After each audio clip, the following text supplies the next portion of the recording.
আপনাকে একবারও দেখতে পাইনি স্যার, আপনি হঠাৎ করে এখন টাকা দিয়েছি, কারণ বাপের টাকা নেই, আমি টাকা দিয়ে বানিয়েছি। কেন কথা বলছেন? তোমাকে বলেছি আপনি এমপি একজন বাপ তুলে বলতে পারেন? 14 পুরুষ তুলবো। এবার কে বলতে অধিকার বলতে দিয়েছে আপনাকে? বেশি নাকামি করবে না। অধিকার কে প্রদীপকে দিয়েছে? বলো। প্রদীপকে বলবো কেন?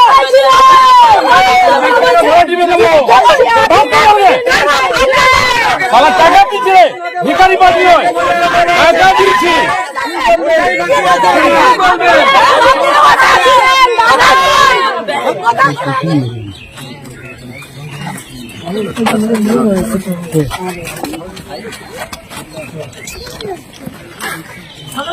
আমাদের ওয়ার্ডে কি ব্যাপার? আসে না? মনে পড়লে তো হবে না, আজকে আমাদের পাশে থাকতে হবে। এমপি হওয়াতে তো আপনাকে একবারও দেখতে পাইনি স্যার, আপনি হঠাৎ করে এখন টাকা দিয়েছি, কারণ বাপের টাকা নেই, আমি টাকা দিয়ে বানিয়েছি। কেন কথা বলছেন? তোমাকে বলেছি আপনি এমপি একজন বাপ তুলে বলতে পারেন? 14 পুরুষ তুলবো। এবার কে বলতে অধিকার বলতে দিয়েছে আপনাকে? বেশি নাকামি করবে না। অধিকার কে প্রদীপকে দিয়েছে? বলো। প্রদীপকে বলবো কেন?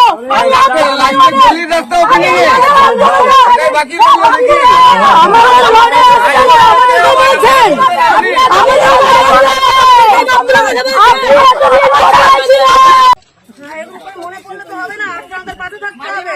এমপি হওয়াতে তো আপনাকে একবারও দেখতে পাইনি স্যার, আপনি হঠাৎ করে এখন টাকা দিয়েছি, কারণ বাপের টাকা নেই, আমি টাকা দিয়ে বানিয়েছি। কেন কথা বলছেন? তোমাকে বলেছি আপনি এমপিও একজন বাপ তুলে বলতে পারেন? 14 পুরুষ তুলবো। এবার কে বলতে অধিকার বলতে দিয়েছে আপনাকে? বেশি নাকামি করবে না। অধিকার কে প্রদীপকে দিয়েছে? বলো। প্রদীপকে বলবো কেন?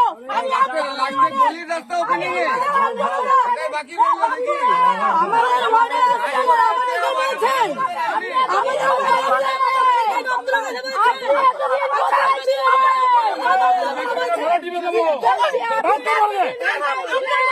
শালা টাকা দিচ্ছে, ভিখারি পার্টি নয়, টাকা দিয়েছি।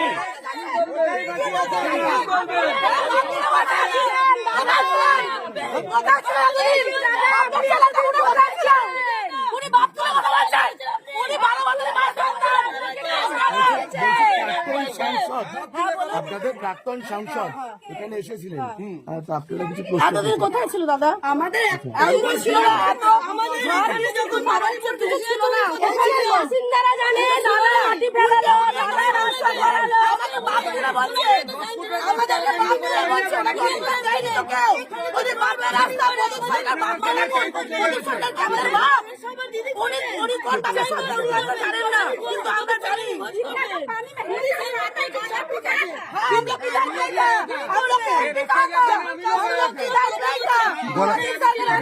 গলা টিপে দেবে বলছে। গলা টিপে দেবে, উনি একদম ভাগ করে এমপি বলছে গলা টিপে দেবে।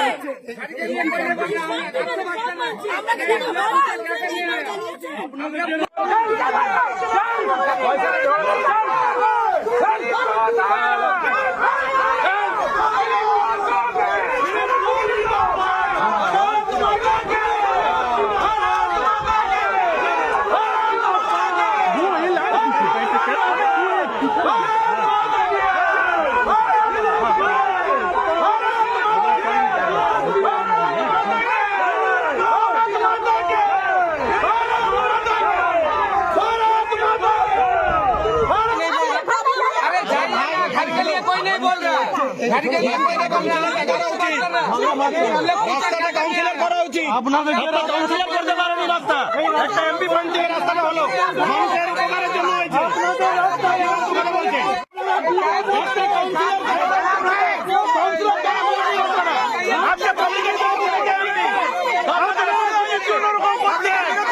আজকে আপনারা এখানে ডুবে মরতেন, এই রাস্তা দিলীপ গোপ করে দিয়েছে, আপনারা দিলীপ গোপ দিয়েছে এই রাস্তায়, আপনারা এই রাস্তাটা ডুবে মরতেন, এই ডুবে দাঁড়িয়ে গেছে, আপনারা ডুবে মরতেন, এই রাস্তা করে দিতে আপনারা ওনাকে অপমান করেন, এটা আপনারা ভুল করতেন, আপনারা কার উৎসাহিত করছেন, তৃণমূলের উৎসাহিত করছেন, আজকে আপনারা ডুবে মরতেন, এই জল জায়গায় রাস্তা করে দিতেন, সেই লোককে আপনারা অপমান করছেন। আজকে খড়গপুরে অনেক ডেভেলপমেন্ট করেছেন, আজকে চেয়ারম্যান করতে পারেন, আজকে চেয়ারম্যান করেনি, আপনারা সেই ব্যক্তিকে ফালতু কথা বললে পাগল তো কি ফালতু কথা বললে আমি বলছি নাকি প্রমাণ কর, আমি বলছি আমি বলিনি তো। কে বলছেন?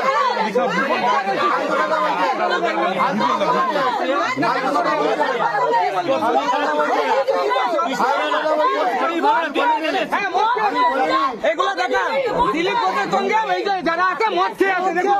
আপনারা জানেন আমাদের পার্টি সম্মেলনের প্রক্রিয়া শেষ পর্যায়ে। রাজ্য সম্মেলন হয়ে গেছে গত মাসে। আগামী মাসে এপ্রিল মাসে 2 থেকে 6 এপ্রিল মদুরাইয়ে আমাদের পার্টি সম্মেলন, পার্টি কংগ্রেস সর্বভারতীয় সম্মেলন। ওই সময় আবার এখানে উৎসবের মরশুম থাকবে। ঈদ এবং এক সপ্তাহের মধ্যে হচ্ছে রামনবমী। আগে আমাদের দেশে অবস্থা এরকম ছিল, রাজ্যে বিশেষত উৎসব মানে আনন্দ, আনন্দ ভাগ করে নেওয়া, সম্প্রীতি, কোলাকুলি। কিন্তু এখন গোটা দেশের রাজনীতি গত কয়েক দশক ধরে যেমন বিগড়েছে এবং গত এক দশকে আমাদের রাজ্যে গত কয়েক বছর আমরা দেখেছি বিশেষত রামনবমীর সময় সাম্প্রদায়িক উত্তেজনা তৈরি করা হয়। গতবারে রিসরায়, শিবপুরে দাঙ্গা পরিস্থিতি তৈরি হয়েছিল, তার আগে হয়েছে। এখন আমাদের রাজ্যে আমরা দেখেছি ভোটের সময় বেলডাঙ্গায় দাঙ্গা, যারা করালো আবার তারা দুজন মিলে একসঙ্গে আমোদ প্রমোদ করছে, আবার স্বীকৃতি পাচ্ছে নিজের নিজের দলের কাছ থেকে, সরকারের কাছ থেকে। আবার কার্তিক পুজোর সময় মুর্শিদাবাদে একটা হাঙ্গামা হয়েছে। এইবারে বিশেষত দোল উৎসবের সময় এখানে আপনাদের প্রেস কনফারেন্সকে আমরা বলেছিলাম, আমরা আগাম সতর্কতার কথা বলেছিলাম, জমায়েতের কথা বলেছিলাম এবং শান্তিতে যাতে বসন্ত উৎসব হয়, দোল উৎসব পালিত হয়। একজন রমজান মাস এবং তার মধ্যে শুক্রবারের নামাজ ছিল। সম্বল থেকে আরম্ভ করে উত্তরপ্রদেশ, মধ্যপ্রদেশ, মহারাষ্ট্র যেরকম বাতাবরণ তৈরি করা হয়েছিল, কিন্তু এটা প্রমাণিত রাজ্যের মানুষ বা দেশের মানুষ তারা দাঙ্গা হাঙ্গামা চাইছে না। তারা বেকারির প্রশ্ন, দারিদ্রের প্রশ্ন, মূল্যবৃদ্ধির প্রশ্ন, জিএসটির প্রশ্ন, 100 দিনের কাজের টাকার প্রশ্ন, 100 দিনের কাজের প্রশ্ন, স্বাস্থ্য, শিক্ষা, এসব নিয়ে ব্যতিব্যস্ত। যার ফলে শত চেষ্টা করা হলেও, শত উস্কানি হলেও মানুষ শান্তিতে দোল উদযাপন করেছেন, হোলি হয়েছে গোটা দেশে, আবার রমজান এবং শুক্রবারের নামাজও হয়েছে। এই যে পারস্পরিক ঘৃণা তৈরি করার জন্য ধর্মীয় উৎসবকে মেরুকরণের রাজনীতির জন্য ধর্মীয় তিথিকে, ধর্মীয় কর্মসূচিকে ব্যবহার করা, ধর্মকে হাতিয়ার করে দাঙ্গা লাগানোর প্রচেষ্টা মানুষ তার পক্ষে। ওটা বিশ্ব এখন বিজ্ঞান প্রযুক্তির উন্নতির দৌড়ে কোথায় এগিয়ে যাচ্ছে।